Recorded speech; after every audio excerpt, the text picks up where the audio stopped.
The monitors had already begun to slow their relentless rhythm, each fading beep echoing like a countdown no one in the room wanted to acknowledge. In a sterile trauma bay at a military hospital in Virginia, a decorated Navy SEAL sniper lay motionless, his life slipping through the cracks of medicine that had already done everything it could. Doctors stood helpless, their expertise exhausted, their silence heavier than any words they could offer. He had survived war zones, impossible missions, and bullets that should have ended him, but now, back home, nothing seemed strong enough to pull him back. If you believe in kindness, second chances, and the power of human connection, take a moment to like, comment, share, and subscribe. Stories like this remind us that sometimes, hope arrives in the most unexpected ways. His name was Nathan Cole, a man known among his unit not just for his precision, but for his quiet resilience. At 32, he had already lived through more than most would in a lifetime. His service record read like legend, but the man behind it was far more human, haunted by memories, loyal to a fault, and deeply connected to the brothers he had fought beside. On his last mission overseas, something had gone terribly wrong. An ambush, a chaotic extraction, and a blast that left him critically injured. By the time he was flown back to the United States, he was barely holding on. The hospital had assembled its best team. Specialists from across the country reviewed his scans, adjusted medications, and attempted every intervention available. Yet Nathan remained unresponsive, his body refusing to cooperate, his mind locked somewhere no one could reach. His heart rate fluctuated dangerously, his breathing supported by machines, and his chances dwindled with every passing hour. Among the staff was a nurse named Rebecca Lawson, a woman in her late 30s with steady hands and a reputation for never giving up on her patients. Rebecca wasn't the most senior nurse in the room, nor the most decorated, but she carried something others didn't always recognize, an ability to see beyond charts and numbers, to sense the person beneath the condition. She had grown up in a military family, her older brother having served as a Marine. Though he never came home, his stories had shaped her understanding of those who wore the uniform. Rebecca had been assigned to Nathan's case during the night shift, when the hospital grew quieter and the weight of uncertainty felt heavier. She studied his file, noting the details others might overlook. His unit designation. His commendations. And then, a small note buried in the report, a call sign. Viper, 7. It wasn't medical. It wasn't something doctors used. But Rebecca paused, her instincts telling her it mattered. As the hours stretched on, Nathan's condition worsened. The lead physician began preparing the team for the possibility that nothing more could be done.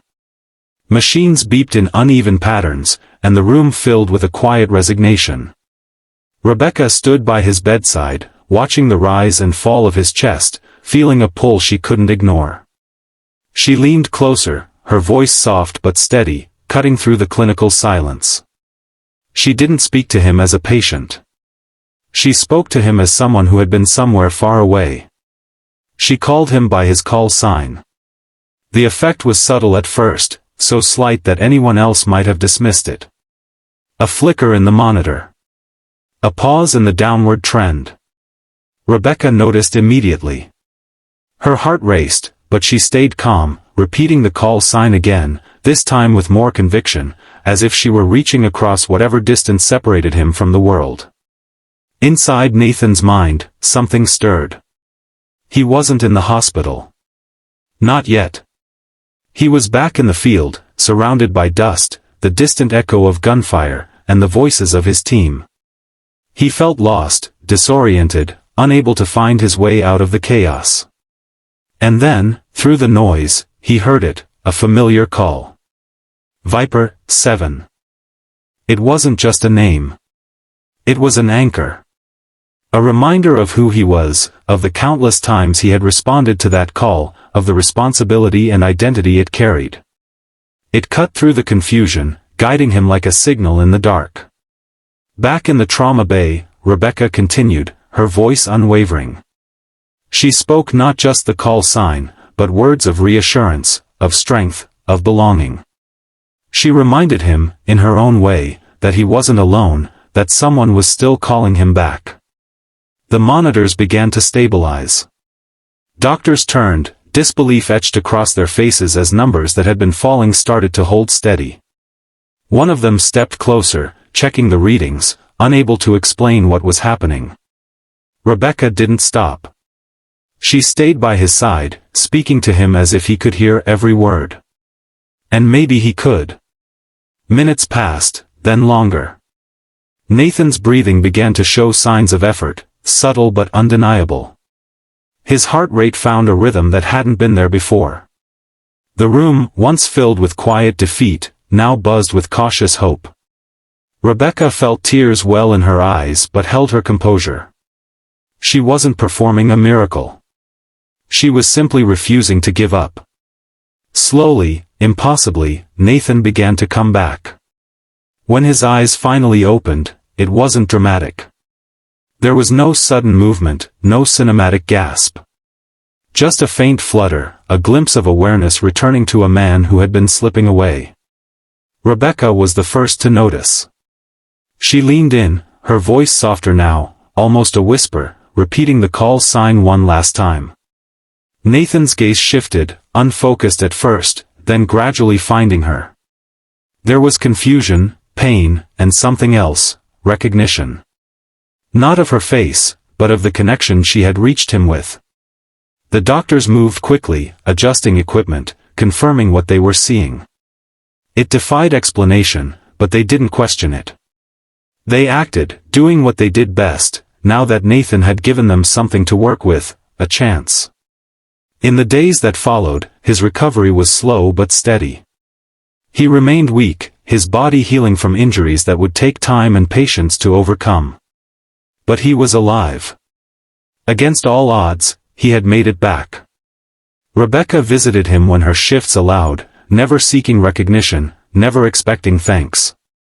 To her, it was simply part of what she believed in, that sometimes, healing required more than medicine. It required understanding, connection, and the willingness to try something no textbook could teach. Nathan eventually learned what had happened. The doctors explained it in clinical terms, careful not to make claims they couldn't support. But when he asked about the nurse who had been there, who had called him back, they pointed him to Rebecca. Their meeting was quiet, almost understated. Gratitude didn't need grand gestures. It was there in the way Nathan looked at her, in the silence that spoke louder than words ever could. She had reached him when no one else could, not because she had the right tools, but because she had the right instinct. Before this story ends, here's a small request. Comment, hope still exists, if you believe that even in the darkest moments, something or someone can bring us back. Stories like Nathan's remind us that survival isn't always about strength alone. Sometimes, it's about being seen, being called back, being reminded of who we are when we've lost our way. Rebecca didn't just treat a patient. She found a way to reach a soul that had drifted too far, and in doing so, she changed the outcome of a story that was almost over. If this story touched your heart, don't forget to like, comment, share, and subscribe. Your support helps keep stories like this alive, stories that remind us all that even when hope seems gone, it might just be waiting for the right voice to call it back.